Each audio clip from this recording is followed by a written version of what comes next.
Hey, what's going on there, folks? Welcome to my channel here, Making It Last. It's Kurt here. Anyway, if you're a new subscriber, consider subscribing. And if you are a returning subscriber, thank you so much for watching another one of my videos. So today I have in my hand a ball joint, and this is specific to JBA upper control arms. It's going to be a 2005 and current generation Tacoma, all the way basically up till 2023. And then it's going to be the 2003 4Runner all the way up until the current year now. It's going to be FJ Cruisers from 2007 to the current year. It's going to also be the Lexus Gx 470 2003 to 2009, and it's also going to be the Lexus Gx 460 2010 to the current year now. And if you are in another country and you're watching this, it's going to be the Hilux, and of course some of these are actually over in the US too, but it would be a Hilux or a Vigo, a 2005 to 2015 if you do have these arms in that vehicle also. So I'm not going to babble on too much. I'm going to get right into it, but I just want to say, while I do say I'm doing it the right way, I'm not going to say any other YouTubers not doing it the right way, because we all have our different opinions and ways of doing things. I'm just going to say I'm going to put all the torque specs here, and I'm also going to put up on the screen right there all of the tools that you're going to need. So if you want to look at them, I may have to add a few. I'm going to put everything on there as I go. And while I'm actually doing this, I'm going to show you, obviously, I'm not going to show you how to jack the vehicle up and take the tire off. We're just going to get into it there. So lift it up, put it on jack stands, make sure it's safe. I'm not responsible for anything you do that way. So there are the tools, like you can see up there, and all the sizes and everything. Like I said, there may be different variations on different vehicles. You may need to add something, but I'm also going to do something where we're going to be very careful with the ABS sensor on this, so you keep your traction control and your lockers and all that stuff working in your vehicles, and you don't want to break that. It's a $100 harness.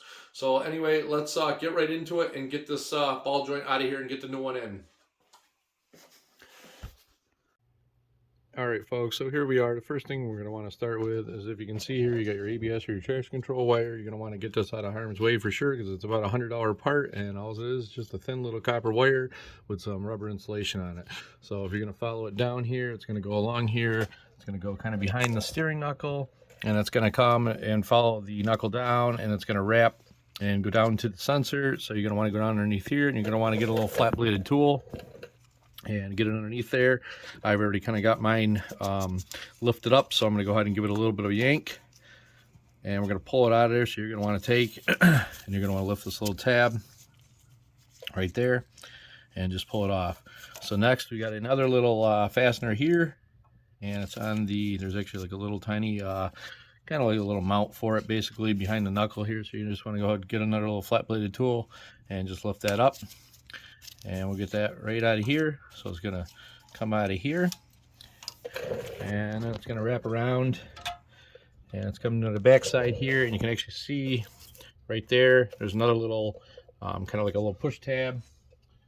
I'm going to grab a pair of needle nose pliers, and I'm going to go ahead and I'm going to squeeze them, and we're going to pop it out of there. So bear with me, I'm trying to hold the camera with one hand and pop it out of there. So okay, so that's popped out of there. And we're going to pull it through here and not give it a yank so we don't break it. And then here we've got another little bracket, if you can see that. It actually sits on this metal bracket right here, right where the brake line is. And there's also a 10mm bolt right here. We're going to want to pull that off and separate it from the other bracket. So I'm going to do this off camera, but you're going to want to do and take this 10mm bolt off right here behind the steering knuckle, and then you're also going to want to follow the line up, and you're going to want to take this 10mm bolt off of the upper control arm, and we're going to just take it and tuck it out of the way and move on to the next step. Okay, folks, if you can see there, I've got the ABS line, and it's actually kind of tucked over here, up on the frame and over to the right, out of the way, so when the arm goes up, it's not going to have any chance in breaking it. And then I've also got, if you look there, a bungee cord that's actually wrapped around the steering knuckle. So you're going to want to do something like that, either a rope or bungee cord or something like that. So, well, the sway bar is there, and it should hold it a bit. It's just a little extra precaution so the knuckle doesn't kind of go flying. You also want to take care and make sure it doesn't whack you in the chin or anything like that. So we're going to go ahead and we're going to get the bolt loose, and we're going to get the upper arm separated. And I'm not going to fast forward or anything. I'm going to do it step by step so you know how to do this. And let's get started here. Yes, I'm sitting down because this thing is on the ground. I'm almost 40 years old. And there's no point in trying to kneel here and get this off there. So we're going to get this off of here as quick as possible. And of course you can fast forward it and move on if you really want to.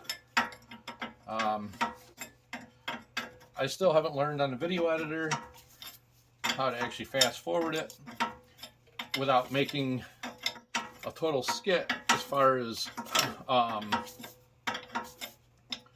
with being able to talk on here. So this is almost off of here. Bear with me. Thanks for watching. I know there's tons of other things that are a lot more exciting than this, but when you're done, you will have your ball joints on your JBA upper control arms, torqued to spec the right way, hopefully nothing broken, and you're going to be back on the road. And for me, I've actually been working on this truck for the past 2 weeks. It seems like there's been a lot of stuff that just keeps popping up. And I'm hoping to just get out and take it for a ride and enjoy it. So we'll get the nut off of there. And I'm going to go ahead and put some safety goggles on. I'm going to go ahead and grab a hammer. You want that bungeed up there. And we're going to go ahead and we're going to whack right here at the knuckle. And hopefully that'll pop and separate the ball joint out of there. And we'll...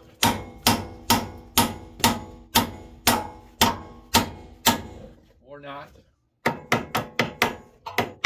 Okay, so there we go. That's why I don't do it for a living no more. It's a pain in the ass. Alright, so we got that separated out of there. And we're going to move on and we're going to get the ball joint out of here. And we'll go from there.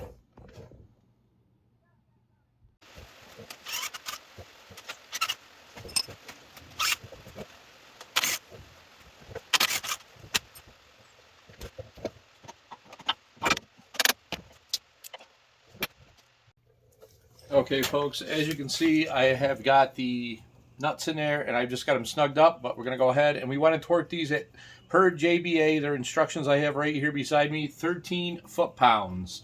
So we're going to go ahead and we're going to do that. Simple enough, right? Well, to get the ratchet going the right way. Yep. Oh, so it's upside down, so I'm going the wrong way. Alright, so 13 foot-pounds there. 13 foot-pounds there. Wow, that don't feel like a lot, but it is a foot and 6 inch long bar. So 13 there. And 13 there. You gonna double check them?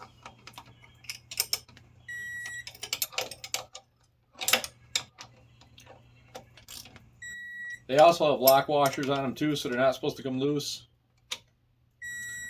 So this is what I like about non-pressing ball joints and these JBA arms. That's why I got them that way.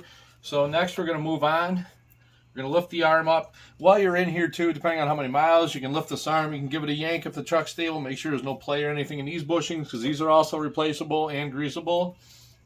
We're going to go ahead. And now we're going to set the ball joint stock down inside there. Well, I don't want to remove that yet. And then we're going to go ahead and let me just grab the, we're going to want to grab the nut for that.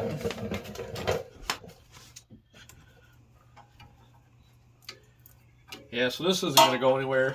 I did say watch your chin, but some vehicles it kind of comes flying out and the suspension's under like a wicked lot of pressure. I don't have this lifted up by the actual A-arm. This thing's either caught on the edge or something's going on there. Okay. So there we go. Put that baby in there. Spin that nut on. And we're going to want to go ahead, and I'm going to do this off camera. We're going to want to go ahead and torque this to 60 foot-pounds per JBA instructions there. So I'm going to get that done, and we'll move on to the next few things we got to do here. Okay folks, so obviously after you've got this torque to 60 foot-pounds, you may have to put a little pressure on the arm, or you may have to actually hold the stock down here. I believe it's 10 millimeter, and torque that to 60 foot-pounds. Next thing we got here is very simple enough, you know, and this is all righty-tighty, lefty-loosey as far as turning bolts, turning nuts. We're just going to go ahead and we're going to screw the grease fitting in there, and we're going to take an 8 millimeter wrench. And we're going to fasten it. And yes, my other ones were actually painted black. because I do go a little Rust-Oleum crazy on here to try to prevent rust. Some days I think I'm a little too nuts, but hey, we're all a little crazy in some ways. So we'll bottom that out and get that grease fitting in there. Obviously, I have listed in there that you need a grease gun, so you're going to want to pump some grease into this after. And the next thing we're going to want to do, obviously check in, make sure you got these all four 13 foot-pounds. Going down here, 60 foot-pounds. You know that's all tight. It's safe to go ahead and do the reverse operation of putting your ABS harness in there and plugging it back in and making sure it's routed the exact way you took it out of there. And that's my video for today. I know it's very simple, but if you were just looking for a brief description and maybe a little worried about it, there's your video. Consider liking, consider subscribing. I am hoping to have different content in the future. I don't know what it'll be. Any day could be anything different.